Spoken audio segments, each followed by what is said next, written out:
Fala galera, começando mais um Território MLS Entrevista, um muito especial hoje. A gente está aqui com a Angelina, jogadora da Seleção Brasileira, jogadora do Orlando Pride. Um grande prazer, uma das primeiras vezes que a gente consegue entrevistar alguém selecionável aqui no Território MLS, uma jogadora de nível internacional, de seleção, de Copa do Mundo. Então, já de antemão te agradecer por você ter topado, por você aceitar participar aqui com a gente. Estou aqui com o Christian, nosso repórter também do Território. Então, começar já te dando as boas-vindas, Angelina, te agradecer muito por você topar participar com a gente. Obrigada, é um prazer todo meu estar aqui com vocês. E também apresentar o Christian, nosso repórter do Território MLS, está sempre fazendo as entrevistas também, sempre participando. Bem-vindo, Christian. Fala pessoal, beleza? Obrigadão aí, Thiago, pelo convite em mais uma entrevista aqui, agora com a Angelina. Também te agradecer por ter topado falar conosco, e vai ser muito legal esse papo aqui para poder te conhecer um pouquinho melhor e saber como que é esse outro lado, né? Como que uma jogadora brasileira está e como que é a vida nos Estados Unidos. E vamos começar falando logo do início da sua trajetória, então, antes de falar de futebol um pouco. Você nasceu nos Estados Unidos, isso é um pouco curioso, e depois veio para o Brasil nova. Queria saber como que foi essa sua infância, como que você sai dos Estados Unidos, por que você vem para o Brasil, um pouco mais da sua trajetória.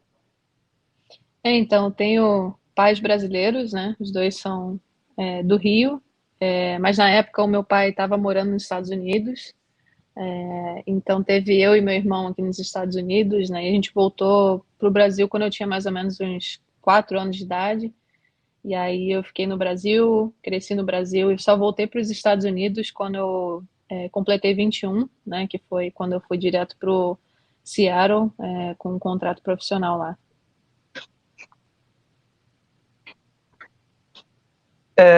E aí você vem para o Brasil aos 4 anos, né? E como você disse, e você começa na base do Vasco, com 14 ou 15, se eu não me engano, e começa a sua trajetória no futebol a partir disso. Como que foi esse primeiro contato com o Vasco? Como que você teve essa ida para o Vasco na base? Você já fazia alguma escolinha ali antes e tal? Queria que você contasse um pouco disso também pra gente. Sim, eu jogava com os meninos, né? Desde os meus 6 anos de idade até os 12, né? Uma escolinha no Rio de Janeiro chamada Toque do Futuro. E aí o meu professor ele conseguiu um teste no Vasco para mim quando eu completei 12 anos, né? E aí fui lá, fiz o teste, consegui passar. E aí no Vasco eu fiquei desde os 12 até os 16 anos, né? Que aí era a categoria de base lá, era sub-15, aí fui para o 17, depois para o 20. E aí quando eu fiz 17 que eu me mudei para São Paulo para jogar no Santos. E como foi para você, Angelina, essa mudança aqui para São Paulo, jogar no Santos, um time que historicamente tem uma história de conquistas no futebol feminino, por mais que atualmente não esteja num bom momento? Como foi sua chegada lá? Para mim foi incrível, né? O Santos sempre foi muito conhecido no feminino e para mim foi motivo de muito orgulho ter representado a camisa do Santos por 3 temporadas. Na época que eu estava lá, a gente foi muito bem, a gente ganhou o Brasileiro, ganhou o Paulista, a gente foi vice do Paulista no ano seguinte também, então a gente estava numa temporada muito boa. No ano de 2018, 2017 também foi um ano muito bom nosso. 2019 também a gente se classificou para Libertadores lá e aí perdeu na final, mas foram 3 temporadas muito boas lá no Santos. E do Santos você acaba indo pro Palmeiras, né? Fazendo essa mudança um pouco curiosa de sair de um time para um rival, digamos assim. E queria que contasse também um pouco como foi essa transferência e como foi esse título também no Santos, um pouco mais da sua passagem no Santos, o título brasileiro, como você disse, e por que essa mudança para um rival, uma mudança um pouco curiosa.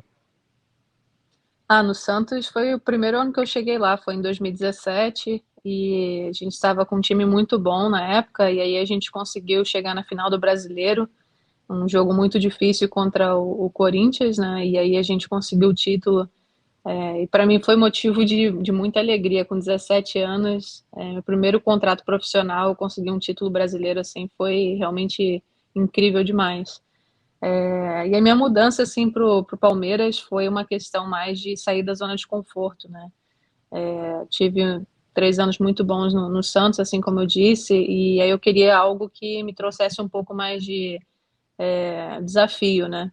Eu sempre fui movida a desafios na minha carreira e eu achei que no momento foi o ideal ir para o Palmeiras. Claro que foi num ano de Covid, né? No ano de 2020. Não cheguei a jogar tanto pelo Palmeiras, mas no momento achei que tinha sido o movimento ideal para fazer. Quando você chega no Palmeiras, faz pouco tempo que o clube reativa, né, o time feminino para valer de fato esse projeto. Então você chega meio que no começo de um projeto que está se consolidando cada vez mais. Conta aqui pra gente como é que era a estrutura do Palmeiras naquele momento que você chegou. Já era, digamos assim, algo que daria para as jogadoras uma condição ideal para poder jogar bola, ou estava muito atrás do Santos? Olha, eu não diria que estava O que você muito tinha atrás do conhecido lá Santos, não. na Baixada? Até porque eles já tinham um centro de treinamento lá em Vinhedo, né? Não é o centro de treinamento em São Paulo, como do masculino, mas a gente tinha o nosso campo, a gente tinha acesso à nossa fisioterapia lá. Claro que, assim, questão de estrutura ainda não era das melhores na época que eu estava lá, agora eu não sei como estão fazendo, mas, assim, não estava muito atrás do que era no Santos também, né? Porque a gente não chegava a dividir o que o masculino tinha, era algo um pouco separado, assim, ainda. Então a gente tinha que meio que improvisar com espaço, equipamento, todas essas coisas, né? Mas tínhamos nosso campo, tínhamos nosso alojamento lá nos apartamentos que eles davam pra gente, alimentação também por conta do clube, então, assim, não ficava atrás do que era na estrutura do Santos, não. E você teve muito destaque desde cedo nas categorias de base, tanto pela seleção quanto por clube. Você conseguiu disputar Sul-Americano, Mundial na base. E queria falar um pouco com você justamente sobre essa questão com a seleção brasileira. Desde cedo você desponta como um prodígio, assim. E queria saber um pouco mais dessa sua relação com a seleção, já disputou a Copa do Mundo muito jovem. Como você enxerga um pouco dessa relação entre Angelina e seleção brasileira? Desde muito nova eu tive, né, o privilégio de ser convocada. Acho que minha primeira convocação tinha 14 anos só, na Sub-15, eles ainda tinham a seleção Sub-15. E, assim, desde então eu sempre fui convocada, né, para as seleções de base. E em 2021 tive a minha primeira convocação para a seleção principal. E, assim, alcancei o meu sonho de pequena, né? Nunca imaginei que eu ia disputar os campeonatos que eu disputei, mas hoje eu posso falar com muito orgulho que eu tive o prazer de disputar Mundial, Sul-Americano na base, tive o prazer de disputar também na seleção principal e, assim, tenho muito orgulho de poder representar o Brasil, e para mim eu acho que essa relação é sempre de privilégio, assim, sabe, de ser, poxa, poder ser escolhida ali pela seleção e poder disputar um campeonato oficial pela seleção principal, um sonho realizado. Angelina, você é brasileira, joga pela seleção, tudo, mas você nasceu nos Estados Unidos. E sabemos a potência que é os Estados Unidos no futebol feminino. Em algum momento do seu crescimento como jogadora, houve contato da federação do local e dos Estados Unidos para entrar em contato com você, para algum teste, alguma possível convocação, algo do tipo? Não, nunca chegaram a entrar em contato, não. Me perguntavam muito quando eu era um pouco mais nova, né, nas seleções de base, se eu tinha um interesse ainda em talvez escolher a seleção dos Estados Unidos, mas eu falo que desde o momento que eu pisei na granja ou, sabe, com a camisa da seleção ali, eu já sabia o que eu queria. Não tinha essa dúvida mais, sabe? Desde que eu tive a oportunidade de disputar um campeonato pela seleção brasileira, eu sabia que era ali que eu deveria ficar. E ainda falando de seleção brasileira um pouco, você teve um período de lesão muito longo e acredito que tenha sido muito difícil para você, esses 11 meses que você acabou ficando parada, e acaba sendo convocada para a Copa do Mundo de uma forma meio curiosa ali, que você substitui um corte, tem um momento até emocionante na coletiva de imprensa, e teve a oportunidade de disputar a primeira Copa do Mundo. E como que foi esse período de lesão, essa superação, logo depois uma convocação assim para uma competição tão grande como a Copa do Mundo? Essa lesão é muito difícil, né? LCA, para quem passou, quem conhece um pouco da lesão, sabe que é muito desafiador, né? O que você passa ali, tanto mentalmente quanto no físico, né? Que seu corpo muda bastante também. Mas foi bem assim, eu diria desafiador, né? Porque você fica tanto tempo fora dos gramados, tanto tempo sem jogar, e aí no início bate todas as dúvidas lá de será que eu vou voltar bem? Será que eu vou conseguir jogar como eu estava jogando antes? E acabei me machucando num momento muito importante, né? Na final ali da Copa América. Queria muito ser jogada aquela final, mas Deus sabe de todas as coisas. Eu passei por esse momento aí difícil, mas graças a Deus consegui voltar bem, não tive nenhuma complicação desde que eu voltei a jogar. E aí aconteceu, né, da oportunidade de eu estar lá com a seleção, que eles fizeram uma pré-convocação, né? E aí me convocaram ali para estar nos treinamentos, e aí aconteceu da menina se machucar também. E aí estava ali para aproveitar a oportunidade, né? Não cheguei a ter minutos na Copa do Mundo, mas só de ter participado ali daquele evento, para mim, realização de um sonho também. Angelina, como uma jogadora que esteve presente ali no grupo e sabemos que a atuação, o desempenho da seleção não foi o que nós esperávamos, né? Cair na fase de grupos, acho que pegou até muito vocês de surpresa. Queria saber para você como é que foi esse momento quando vocês acabaram sendo eliminados na fase de grupos ali, como que estava o grupo, a Pia chegou a falar alguma coisa para o grupo, e também queria saber como você avalia essa mudança, né? A saída da Pia e a chegada do Arthur Elias, que nos últimos anos tem sido o principal treinador do futebol feminino no Brasil. Como você falou, pegou todo mundo de surpresa, né? A gente estava com um time muito bom. E aí você sempre que você entra num campeonato desse, você entra para ganhar, né? Você entra para acreditar que vai dar certo, você vai chegar na final e vai conseguir disputar um título de Copa do Mundo. Esse era o pensamento de todo mundo. E aí, quando chegou naquela fase em que a gente se viu ali batendo de frente para a parede, era difícil entender o que estava acontecendo no momento, demorou para a gente digerir, para aceitar aquilo, mas assim, aconteceu e aí agora bola para frente, né? Acredito que a Pia fez um grande trabalho até o momento que ela ficou na seleção. Acredito também que com a chegada do Arthur, muita coisa mudou, né, no estilo de jogo, no pensamento ali das meninas. E ele tem feito um grande trabalho também.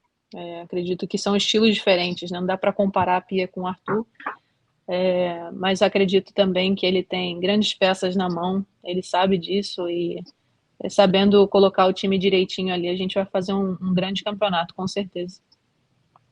E 2024 é ano de Olimpíada de Paris, e a gente sabe a força que a seleção brasileira vem tendo nas últimas Olimpíadas, sempre competindo, acabou não conseguindo medalha, mas sempre compete e briga forte. E queria saber de você quais são as expectativas para essa Olimpíada, para a seleção brasileira competir nela, como você enxerga essa Olimpíada de Paris? A expectativa tá muito boa. Como eu falei, a gente tem grandes peças na seleção. A gente sabe da força do elenco e saber que todas estão com o mesmo pensamento, assim, de fazer algo diferente. Isso me dá uma esperança maior de que a gente vai conseguir fazer algo diferente nessas Olimpíadas, da gente realmente acreditar que é possível, né? E a gente tem provado isso nos jogos aí da Gold Cup, tem dado gosto ver as meninas jogando. E nas outras convocações também, a gente enfrentou Canadá, Japão, e a gente viu que a gente bate de frente com qualquer seleção. E aí, indo para as Olimpíadas com esse pensamento, eu acredito que a gente vai bater de frente com todo mundo lá e tem com certeza uma grande chance de ganhar esse ouro. Esse pensamento, Angelina, passa muito também pela forma como o Arthur Elias trata o grupo, como vocês, a relação que ele tem com vocês, porque, assim, acompanhando de fora, tanto vendo os jogos da Copa Ouro e a passagem dele pelo Corinthians, você sente que ele tem uma relação muito próxima com as jogadoras no sentido de, além de ser o treinador, ser meio que um orientador, um amigo, tipo assim, alguém que se preocupa realmente com as jogadoras do grupo. Sim, eu vejo isso muito nele, nas convocações que eu tive com ele se mostrou muito aberto a conversas, né? E isso é muito importante para mim, porque essa relação de treinador e atleta tem que ser próxima, né? Não tem que ser algo distante, né? Então ele tem feito muito isso e dessa forma ele consegue conhecer melhor cada atleta que ele tem na mão. Conhecendo cada atleta que ele tem na mão, ele consegue potencializar muito mais as nossas qualidades e o que a gente pode fazer dentro de campo. Então acho que ele tem feito um grande trabalho nessa questão de conhecer as atletas e saber o limite de cada uma e saber o que fazer com cada uma. A gente vai chegando ao final da entrevista e eu queria falar um pouco sobre o ano de 2024 no Orlando Pride. A NWSL vai ser transmitida esse ano no Brasil pela ESPN Brasil, então vai ter uma visibilidade muito maior. E eu queria saber de você quais são as suas expectativas para essa temporada de clube novo, com companhia gigantesca como a Marta. Então eu queria saber de você quais são as suas expectativas para o seu ano. Poxa, eu tô muito feliz de estar aqui no Orlando, na verdade. É um prazer enorme ter conseguido jogar com a Marta na seleção, mas tá no dia a dia aqui com ela é totalmente diferente. É uma pessoa muito especial e que a gente aprende com ela todos os dias. Então, assim, tem me ajudado muito na adaptação aqui. Claro, as outras brasileiras também estando no time facilita muito. E, poxa, a gente está muito feliz de conseguir, né, uma transmissão maior, né, uma visibilidade maior no campeonato, e a gente acredita que a gente vai conseguir fazer um grande campeonato também esse ano. A gente está com um time muito bom, e assim, tem sido um prazer fazer parte disso. A Marta, ela chega a conversar muito com vocês que são brasileiras, já teve assim, essa questão de orientação, do que vocês representam para o futebol feminino. Tem essa conversa, a Marta, ela faz esse papel de líder, não só na seleção, mas no Orlando também? Sim, com certeza. A Marta é líder por onde ela passa. Isso aí é dela, né? E ela sempre foi muito aberta também a conversar com as meninas mais novas, conversar com pessoas que estão chegando no time. Então, ela sempre foi muito competente nessa parte de trazer as pessoas para perto e conseguir transmitir a experiência dela para a gente que está chegando no time, para as meninas que estão saindo da faculdade. Ela trata todo mundo igual. Isso que é o bacana de conhecer a Marta no dia a dia, porque você vê que ela é aberta a novas pessoas chegando na vida dela. E para terminar, eu queria falar um pouco sobre estrutura. Você está nos Estados Unidos há um bom tempo, vem jogando em grandes clubes com estruturas bem legais por aí. E a gente ainda vê o futebol brasileiro um pouco atrás em relação a isso, principalmente com o futebol feminino. Muita gente trata com certo descaso, e eu queria saber de você se você acha que essa questão da estrutura pode ajudar muito a desenvolver o futebol feminino por aqui. Com certeza, né? Depois que você sai do Brasil, você enxerga muita coisa de um ponto de vista diferente, sabe? Eu acredito que no Brasil ainda pode desenvolver muito. Creio que, claro, tem muitos clubes no Brasil, em São Paulo, principalmente, que estão investindo forte, mas depois que você vê um pouco da estrutura aqui fora, você vê que realmente tem algumas coisas ainda para evoluir nessa questão profissional. Mas acredito que o Brasil está no caminho certo, acredito que a gente vai chegar nesse potencial. E a estrutura aqui fora, assim, é sensacional ver a mentalidade também das meninas, né? Que é muito profissional, elas são muito atletas, são sérias no que fazem e, consequentemente, elas exigem isso do clube. E acredito que nós, atletas, a gente pode se colocar nessa posição também para exigir um pouco mais dos clubes e saber que a gente pode mais e que eles podem mais e que a gente pode crescer junto e deixar o futebol feminino no nível que a gente merece. É isso. Christian, quer fazer mais alguma pergunta? Quer fazer mais alguma ressalva? Não, só mais mesmo para agradecer a Angelina por ter tido esse papo com a gente aqui, desejar boa sorte para ela nessa nova temporada, nesse novo clube, e que 2024 seja um ano muito abençoado, tanto para ela, tanto pelo clube, tanto pela seleção, de uma forma geral. Muito obrigado, Angelina. Obrigado vocês aí, foi um prazer estar aqui com vocês. Prazer todo nosso. Agradecer muito a Angelina mais uma vez pela conversa. A cobertura de toda a NWSL aqui no território MLS também. A competição vai ser transmitida esse ano no Brasil pela ESPN, então você vai poder acompanhar os jogos tanto da Angelina como de todas as outras estrelas que jogam pela liga. na ESPN aqui no Brasil. Então é isso, te agradecer muito, desejar boa sorte, como o Christian desejou, uma boa temporada no Orlando Pride, uma nova adaptação, né? Um novo clube. Só agradecer você, tá bom? Obrigado, valeu mesmo. É isso, tamo junto, galera. Então, para mais entrevistas como essa, é só acompanhar a gente aqui no Território MLS, nosso podcast semanal no Coast to Coast. É isso. Um abraço, tamo junto. Valeu, tamo junto.